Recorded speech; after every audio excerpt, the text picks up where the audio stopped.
ஏய் பொழுதன்னைக்கு வீட்டில் இருந்துட்டு நீ வேறு எந்நேரம் மாதிரி நகம் வாட்டிகிட்டு இருக்கிறீன்னு இப்போ தான் நகம் வாட்டுறதா? ஆ 7 மணிக்கு 8 மணிக்கு இல்லை திடீர்னு நாளைக்கு செவ்வாய்க்கிழமை ஞாபகம் வந்துச்சு. அப்புறம் எல்லாம் சொல்லுவாங்கல்ல நம்ம பிறந்த நாளில் வந்து நகை வெட்டக்கூடாது. நாளைக்கு உனக்கு பிறந்த நாளா? எனக்கு பிறந்த நாள் இல்லை, நான் பிறந்த கிழமையா? அதனால் செவ்வாய்க்கிழமைக்கு நகை வெட்டக்கூடாதுன்னு சொல்லுவாங்க. அதனால செவ்வாய்க்கிழமை நகை வெட்ட மாட்டோம்.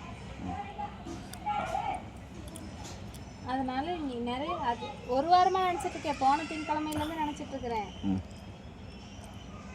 அதுக்காக நகை வெட்டுறதுக்கு கூட நேரம் இல்லாமல் நான் என்ன வேலை செஞ்சேன்னு இல்லை, நினச்சிக்கிட்டே இருக்கிறேன். ஆனால் நகை வெட்ட அரசியல் இருக்குது. சரி இப்போ வந்து கொஞ்சம் டைம் இருக்கு, நீ கொஞ்சம் வெளிச்சம் இருக்குதுல்ல, அதனால அரசலாம் அதனால வெட்டிடலாம்ண்ணா. துணி அரசியல் இருக்குது. மிஷின் வேறு துவைச்சி வச்சு போகிறேன்.